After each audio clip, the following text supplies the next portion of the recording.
উজনিৰ এই মহাপ্ৰলয়ৰ সময়তে মনলৈ আৰু এটা কথা আহিছে, আৰু এটা মহাপ্ৰলয় অসমত প্ৰয়োজন। আৰু এই মহাপ্ৰলয়টোৱে বাছি বাছি কেঞ্চাৰ ৰোগীসকলক লৈ যাব লাগে। তেতিয়া অন্তত চৰকাৰৰ পৰা কেইলাখমান টকা সাহায্য পাব, পৰিয়ালটো বাচিব।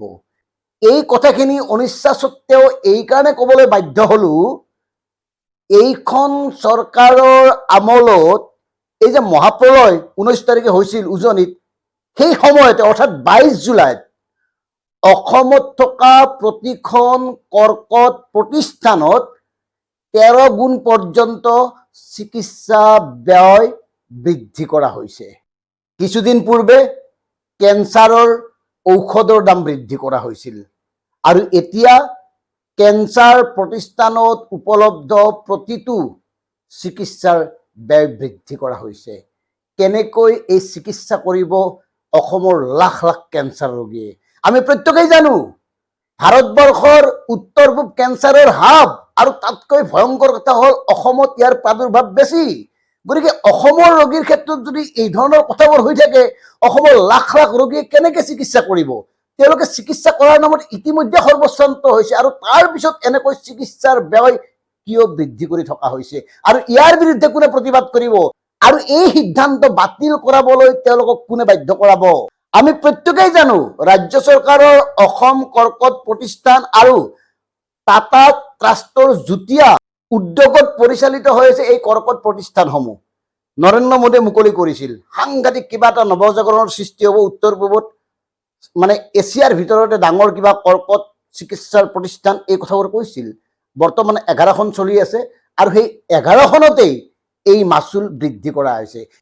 এতিয়া ক'ত কিমান মাচুল বৃদ্ধি হৈছে আমি আপোনালোকক জনাই আছো। বায়পচি, এই বায়পচিত আগতে আছিল 1000 টকা, এতিয়া কৰা হ'ল 2700 টকা। আৰু তেজৰ পৰীক্ষাৰ যি মাচুল, প্ৰতিটো মাচুলত 60% বৃদ্ধি কৰা হৈছে। আনহাতে গুৰুত্বপূৰ্ণ এটা টেষ্ট, মাৰ্কাৰ টেষ্ট, এই মাৰ্কাৰ টেষ্টৰ পূৰ্বৰ যি 900 টকা আছিল মূল্য, এতিয়া সেইটো বঢ়াই কৰা হৈছে 2000 টকা। চাইটলজিত 50 টকাৰ পৰা একেকোবে বৃদ্ধি কৰা হৈছে 630 টকালৈ। আৰু আচৰিত কথা হ'ল, ইয়াৰ লগে লগেই বিনামূলীয়া ঔষধসমূহো বন্ধ কৰা হৈছে। আৰু এই বাতৰিটো আজি প্ৰকাশ পাইছে আমাৰ অসম কাকতত। গতিকে চিন্তা কৰক, তেওঁলোকে এই মূল্য বৃদ্ধিৰ অজুহাত কি দিছে জানে? মই পঢ়ি দিছোঁ, শুনক।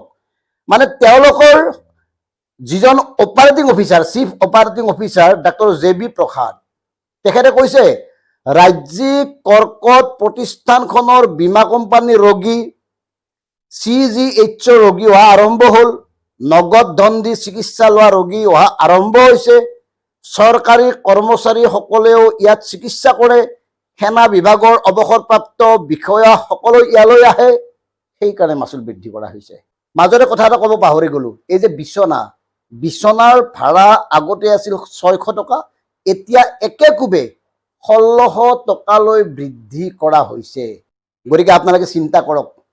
সেইকাৰণে অনিচ্ছা সত্ত্বেও কৈছোঁ, আৰু এটা মহাপ্ৰলয় অহা প্ৰয়োজন, যিটো মহাপ্ৰলয়ত বাছি বাছি আপোনাৰ অৰ্থনৈতিকভাৱে দুৰ্বল পৰিয়ালত ভুগি থকা কৰ্কট ৰোগীসকলক উটুৱাই নিব। অন্তত চৰকাৰী সাহায্য কিছু পাব, ঘৰখন বাচি যাব। এতিয়া আপোনালোকে চিন্তা কৰক, কি হ'বলৈ গৈ আছে? সাধাৰণ মানুহৰ কি হ'বলৈ গৈ আছে? কেনেকৈ তেওঁলোকে জীৱনৰ সৈতে মুখামুখি হ'ব? সাধাৰণ মানুহৰ কথা কোনে ভাবিব? আৰু সামান্য বিপদ হ'লেই ৰাইজৰ পৰা সাহায্য খোজে। এয়াই হ'ল বৰ্তমান চৰকাৰৰ নিৰ্মম বাস্তৱ। কথাখিনি মন কৰিব। ধন্যবাদ। জয় আই অসম।